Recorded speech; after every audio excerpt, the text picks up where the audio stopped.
শুরু করছি পরম করুণাময় আল্লাহর নামে। হে বিশ্বদরদী, এক ভাই আমাকে প্রশ্ন করেছেন, আপনি নামাজের বিরোধিতা করছেন, তাহলে কি নবীজি নামাজ পড়েননি? তিনি কি সেজদা দেননি? দেখুন ভাই, নামাজের বিরোধিতা আমি কখনোই করিনি।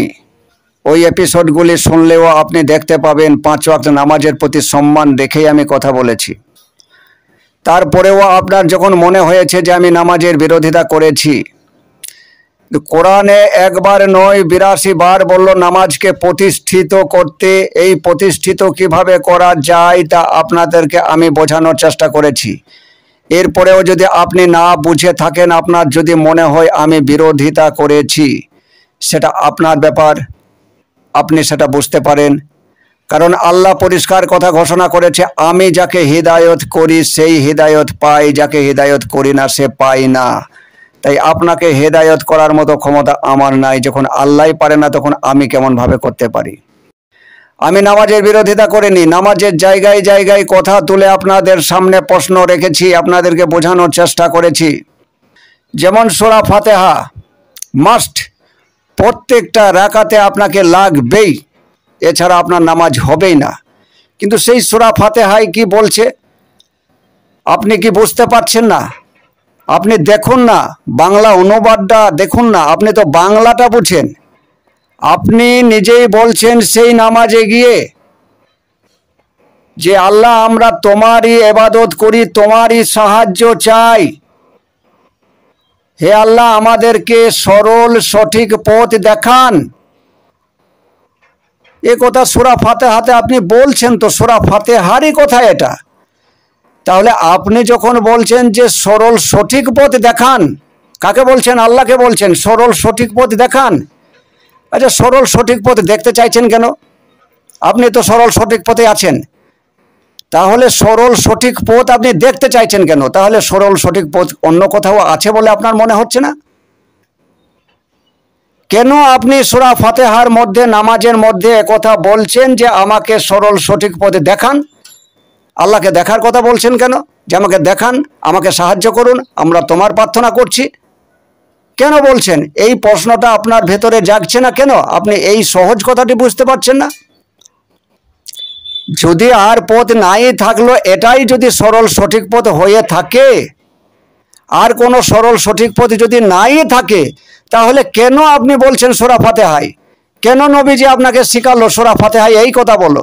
কেন আল্লাহ বলতে বললো এই কথা বলো যে আমাকে সরল সঠিক পথ দেখান? তাহলে নিশ্চয়ই সহজ সরল পথ আছে, সঠিক পথ নিশ্চয়ই আছে, না হলে আপনি আল্লাহর কাছে চাইতেন না। দেখুন না, তার নিচেই আবার পরিষ্কার কথা আপনি বলে দিচ্ছেন, তাদের পথ, যাদেরকে আপনি অনুগ্রহ করেছেন, যাদেরকে আপনি হেদায়ত করেছেন। দেখুন, যখন এই সূরা নাজিল হচ্ছে, নবীর আমলের কথা বলছি, যখন এই সূরা নাজিল হচ্ছে, তখন কিন্তু কোনো মৌলানা হাফেজ কারি মুফতি ছিলেন না যে তারাই হবে তখনকার হেদায়ত প্রাপ্ত। এটাও ভালো করে ভাবার চেষ্টা করুন।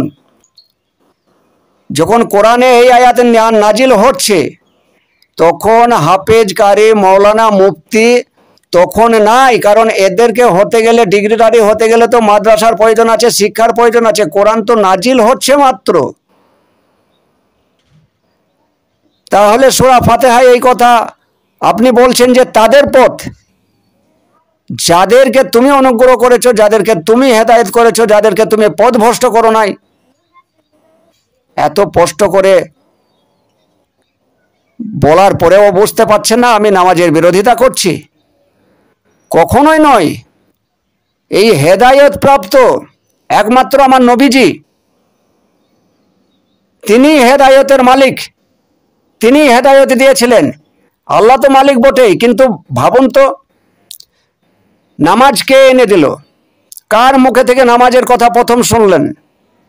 নামাজ কে এনে দিয়েছিল প্রথম? আমাদের যে পূর্ব পিতারা তখন যে বেঁচে ছিল, তার নামাজ কে এনে দিয়েছিল? নামাজ তো নবী এনে দিয়েছিল, নবী মুখ দিয়ে বলেছিল। নামাজ কে শিক্ষা দিয়েছিল? নামাজ তো নবী শিক্ষা দিয়েছিল কিভাবে নামাজ পড়তে হবে। কোরআন কে এনে দিয়েছিল? আল্লাহর কথা কে প্রথম বলেছিল? কোরআন শিক্ষা কে দিয়েছিল? সব তো নবীজি না। তাহলে নবীজি নামাজ এনে দিলেন, নবীজি নামাজ শিখালেন,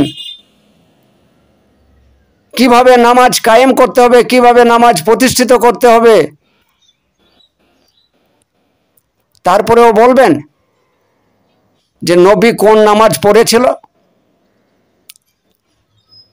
মাস্টার পড়ে কাদের জন্য? তার ছাত্রদের জন্য মাস্টারকে পড়তে হয়। মাস্টারের কি পড়ার প্রয়োজন আছে? আপনি নামাজ কেন পড়বেন? আপনার জান্নাত চাই, আপনি জাহান্নামের আগুন থেকে বাঁচতে চান, আপনার দিলের মধ্যে তো আছে জান্নাতের আশা। তাহলে আপনি জান্নাত পাওয়ার আশাতে আপনি নামাজ পড়বেন, জাহান্নামের আগুন থেকে বাঁচার জন্য আপনি নামাজ পড়বেন। নবীজিকে আপনি তাই মনে করেন? নবীজি জান্নাতের লোভে, জান্নাতের জন্য তিনি নামাজ পড়বেন? যিনি জান্নাতের মালিক হয়ে বসে আছেন, যিনি আল কাউসারের মালিক, আবে হায়াত পানি যিনি ইমানদারকে দান করবেন।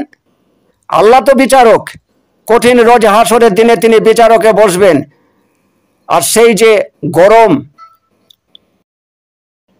যে প্রচণ্ড উত্তাপের মধ্যে আপনার জীবন চলে যায় অবস্থা হবে, তখন তো আবু হায়াতের পানি তো আপনাকে নবীজিই দান করবে। তাহলে যে নবীজি আবু হায়াতের পানির মালিক, জান্নাতের মালিক, তিনি নামাজ পড়বেন জান্নাত পাওয়ার লোভে? তেনাকে নামাজ পড়তে হবে, না হলে তার পাপ হবে। আপনাকে আমাকে নামাজ এনে দিয়েছেন, আমাদেরকে শিক্ষা দিয়েছেন কিভাবে নামাজ পড়তে হবে। তাই তিনাকে নিয়ে প্রশ্ন তোলা উচিতই নয়। তিনি কি নামাজ পড়েননি, তিনি কোন নামাজ পড়েছেন, তিনি কি সেজদা দিয়েছেন, তার কোনো কিছুর প্রয়োজনই ছিল না। তিনি সর্বস্ব, যাকে সৃষ্টি না করলে আল্লাহ কিছুই সৃষ্টি করতো না। তাকে আপনার মতো আমার মতো কঠোর পরিশ্রম করে নামাজ পড়তে হবে? আপনি দেখতে পাচ্ছেন না? আল্লাহর ভালোবাসা পাওয়ার জন্য, তার সাক্ষাৎ পাওয়ার জন্য তিনি কাবা শরীফকে রেখে হীরা গুহার পর্বতে 15 বছর 1 মাস 19 দিন কঠোর ধ্যান সাধনায় পড়ে থাকলেন। পারবেন আপনি? 15 বছর 1 মাস 19 দিন না খাওয়া না দেওয়া কঠোর ধ্যান সাধনায় পড়ে থাকলেন। তারপরেও তাকে নামাজ পড়তে হবে, তাকে সেজদা করতে হবে। তিনি টিচার, তিনি মাস্টার, তিনি আমাদেরকে শিক্ষা দিয়েছেন মাত্র। গোলাম মহিউদ্দিন কাজী বলে এক আমার দরদি ভাই, কমেন্ট বক্সে যেমন খুশি তেমন কথা লিখছে। এনাকে আমি বারবার বলেছি যে আমার নাম্বার দেওয়া আছে, আপনি ফোনে আমার সঙ্গে যোগাযোগ করুন। যদিও আমি আপনাকে হেদায়েত করতে পারবো না, কারণ হেদায়েত দেওয়ার মালিক তো আল্লাহ। তিনি যখন আপনাকে হেদায়েত করেননি, তখন আমি হেদায়েত দিতে পারবো না, যতই আপনি আমাকে ছোট ভাবেন আর খারাপ ভাবেন। আপনারা দেখবেন আল ইমরানের 7 নম্বর আয়াত, সেখানে কোরআনের যে ঘোষণা আছে যে কোরআনে কিছু অংশকে মূল হিসাবে প্রকাশ করা হয়েছে, যেটার গভীরে যাওয়ার প্রয়োজন নাই। উপরেই সুন্দর ব্যাখ্যা আছে, সেখানে শরীয়তি, সামাজিক আইন কানুন, বিধিবিধান, কিছু কাহিনী, কিছু ইতিহাস, এ সমস্ত জিনিস যা আছে তার গভীরে যাওয়ার প্রয়োজন নাই। ওপর যেটা আছে ওপরটাই তার মূল। কিন্তু কিছু আয়াত আছে যেগুলো রূপক হিসাবে আপনি নিলে সেটা ভুল হয়ে যাবে, বিজ্ঞান তাচ্ছিল্য করবে। তার গভীরে প্রবেশ করতে হয়। কোরআনে ঘোষণা করা হয়েছে, কিছু ওপর আছে সেগুলোই মূল, তার ভেতরে যাওয়ার দরকার নাই, তার গভীরতা নাই। ওপরেই সুন্দর ব্যবস্থা আছে, কিন্তু কিছু আয়াত আছে যেগুলাকে তার গভীর থেকে গভীরতম জায়গায় গিয়ে তার নির্যাস বের করে আনতে হয়, তবে সেটা মঙ্গলদায়ক হয়, সেটা সত্যতা পাওয়া যায়। আরও কথাই আয়াতে বলেছে, যারা জ্ঞানে পরিপক্ক তারাই ওই গভীরতা বার করে আনতে পারে। তাহলে আপনারা কি বলবেন যে যেগুলার রূপক হিসাবে আছে, যেগুলার গভীরতায় যাওয়ার প্রয়োজন নাই, সেগুলার তার খবর একমাত্র আল্লাহই জানে, আমাদের জানার দরকার নাই? যদি আল্লাহই জানবে, আপনার জানার দরকার না হবে, তাহলে এই আয়াতগুলি আপনার কাছ পর্যন্ত পৌঁছালো কেন? কোরআনটাকে এত মোটা গ্রন্থ তৈরি করা হলো কেন? আরো ছোট করা হতো। তাহলে যখন এসেছে, অবশ্যই প্রয়োজন আছে। আপনি তার গভীরতায় প্রবেশ করতে না পারলেও কেউ কেউ তা পারে। এই বিশ্বাসটা আপনাদের রাখার দরকার, উল্টা পাল্টা কথা না লিখে। আপনাকে অনুরোধ করব, আপনি ফোনে যোগাযোগ করুন। আরো একজন আছে রাকিব বলে, আমি তেনাকে অনুরোধ করব, আপনারা ফোনে কথা বলুন, ঘন্টার পর ঘন্টা আমার সঙ্গে কথা বলুন। আমি চেষ্টা করব বিভিন্ন কোরআনের আয়াত দিয়ে, তার অংশ দিয়ে বোঝানোর আমি চেষ্টা করব।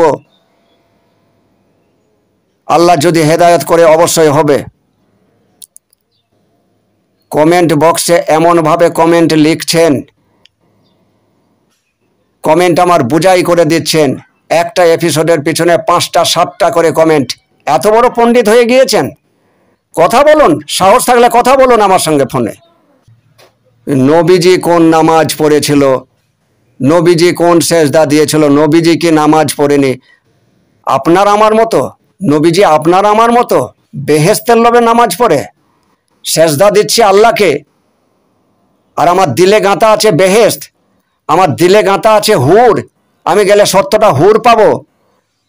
তাহলে আপনি যদি 70টা হুর পান, আপনি যদি মেয়ে হুরি পান, আপনার স্ত্রী বা আপনার মা পেতে পারে। পুরুষই সব, নারীদের কোনো মূল্য নাই। আত্মার কি কোনো লিঙ্গ হয় নাকি? লিঙ্গ তো ভৌত দেহর বৈশিষ্ট্য, এটা প্রাকৃতিক সম্পদ। এ সম্পদ আবার মাটিতেই মিশে যাবে, মাটি থেকে তৈরি হয়েছে, মাটিতেই মিশে যাবে। এ শরীর আলু পটল ঝিঙা খেয়ে তো তৈরি হয়েছে। নবীজি আমাদেরকে দেখিয়ে দিয়ে গিয়েছেন কেমন ভাবে তা ধ্যান সাধন করতে হয়। আর এই ধ্যান সাধন প্রসেজ প্রণালী একমাত্র কামেলি মুর্শিদদের কাছেই আছে। আপনি যদি প্রকৃত মানুষ হতে চান, উচ্চ চেতনা বোধকে জাগাতে চান, তবে আপনি যান তাদের শরণাপন্ন হন, তাদের কাছে খোঁজ নেন। 15 বছর 1 মাস 19 দিন নবীজি হীরা গুহায় কোন সাধনা করেছিলেন? যে সাধনার জোরে তিনি আল্লাহর দেখা পেয়েছিলেন, স্বয়ং আল্লাহর সঙ্গে তিনি কথা বলে এসেছেন, আমাদের জন্য কোরআন এনে দিয়েছেন। বিরোধিতা না করে সঠিক জায়গায় যান। সূরা ফাতিহায় তার ইঙ্গিত আপনাকে দিয়েছে। সরল পথ দেখান, তাদের পথ যাদেরকে হেদায়ত দান করেছেন। তখনকার হেদায়ত প্রাপ্ত ছিল নবী করিম সাল্লাল্লাহু আলাইহি ওয়াসাল্লাম। পরবর্তী বিলায়াত জামানায় তিনি দিয়ে গেলেন হযরত আলী করিমুল্লাহি ওয়াজহু, তিনি দিয়ে গেলেন হাসান বসরি রাদিয়াল্লাহু তাআলা আনহু। এমন ভাবেই শিষ্যদেরকে দিতে দিতে ভারত উপমহাসাগরে এলেন খাজা মুঈনুদ্দিন আল চিশতি। বুঝতে পারছেন না কেমন ভাবে সেই গোপন শিক্ষা, গোপন ধ্যান শিষ্যের মধ্যে দিয়ে, কামেলি আউলিয়াদের মধ্যে দিয়ে আজ পর্যন্ত চলে আসছে সেই শিক্ষা? সেটাই তো আপনাকে ফাতিহার মধ্যে ইঙ্গিত দিয়েছে। আপনি নিজেই বলছেন সরল সঠিক পথ দেখান। আমার নবীজি, আমার আল্লাহ এখানেই তো আপনাকে সঠিক রাস্তা দেখানোর জন্য এই কথাটা আপনার মুখ দিয়ে পেশ করাচ্ছি, যে আপনার মনে প্রশ্ন জাগুক। তাহলে কি আমরা যে রাস্তায় আছি এই রাস্তা কি সঠিক নয়? কেন আমরা সঠিক রাস্তা চাইছি?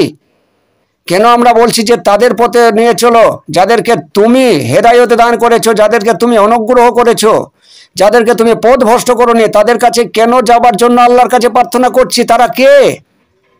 এই প্রশ্নটা হওয়া উচিত ছিল। আপনি যদি মনে করেন হাফেজ কারি, মাওলানা, মুফতি, আপনি ভুল করবেন, কারণ কোরআন যখন নাজিল হচ্ছে তখন এনারা ছিলেন না। তাই নবীজির নামাজ কেমন ছিল, যদি কোনো দরদি ভাই বা ভক্ত এর প্রকৃত গুপ্ত রহস্য জানতে চান তাহলে অবশ্যই আপনারা ফোনে জানতে পারেন কিংবা আমার কাছে এসে জানতে পারেন, কারণ ফোনের মধ্যেও সমস্ত কথা বলা যায় না।